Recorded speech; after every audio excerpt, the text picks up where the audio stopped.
بسم الله الرحمن الرحيم السلام عليكم ورحمة الله وبركاته kusoo dhawaada casharkii saddex toonaad ms word casharkeena saddex toonaad wuxuu ku saabsan yahay watermark edit watermark background iyo page border watermark qaabkee loo soo geliyo aan isla aragno qaabka watermark loo soo geliyo waxaa leedahay design markooda design ku dhufanaysaa kadib watermark ayaad ku dhufanaysaa watermark markaa ku dhufato noocyadan ayaa kusoo baxayso marka watermarka waxaa badanaa la geliyaa buugaagta oo kale oo si bug aan lagaa koobiyeysan oo kale marka hadda note copy aan soo gelin note copyda magacaada waa ku bedelin kartaa waxaa samaynaysaa watermark aad tegeysaa kadib waxaa leedahay custom watermark then waxaa edit garinaysaa note copy waad tiraysaa markaas magac ayaad uqanaysaa then waxaa leedahay okay hadda soo aragto magacana ku bedelay then haddii aan u baahdo inaan bedelo magaca colorkiisa oo kale watermark ku dhufanaya kadib waxaa leeyahay custom watermark then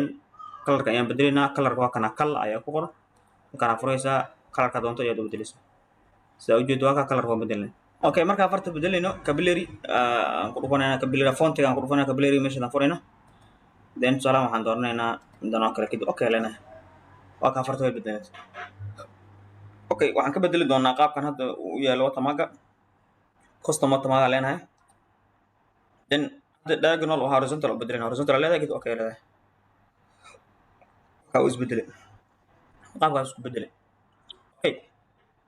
then waxaan bedelaynaa custom watermark leenahay size-ka cabirkaan yareynaynaa cabirka marka outer-gaan laga yaraa size outer meesha aan furaynaa kadib tusaalahan 54 oo kale okay leenahay then waa ka qaabkaas u ekaa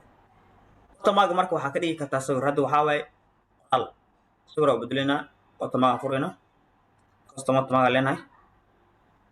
then meeshan ay qoran tahay picture watermark click leenahay select aan leenahay marka watermark waxaan soo dooranaynaa sawir aan watermark ka dhigno then from here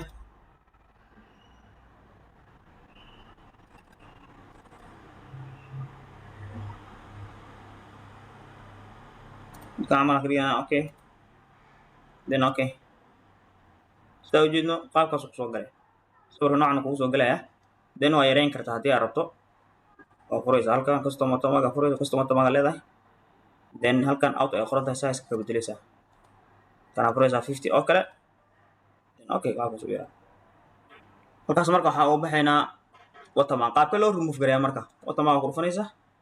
remove watermark leedahay marka qaabkaas u bixinaysa okay waxaan ugu xigaa page color haddii aad rabto halkaan furaysaa kadib colorka aad rabto ayaad doori kartaa qaabkaasina loo bixiyaa oo ku dhufanaysaa kadib waxaa leedahay no color okay page border ayaa haga xigaa page border box ka dhigi kartaa shadow 3D custom color dooran kartaa box haddii aan doorano kadib okay aan dhahno then waa ka wuxuu soo gelinayaa borderkaas ayuu soo gelinayaa okay then halkaan nan ay ku qoran tahay hadda waxaa ku jira border oo fara badan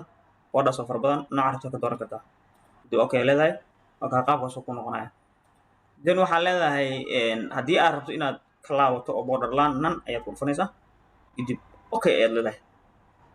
halkaas cashirka ku joojinaynaa wassalaamu calaykum waraxmatullahi wabarakaatu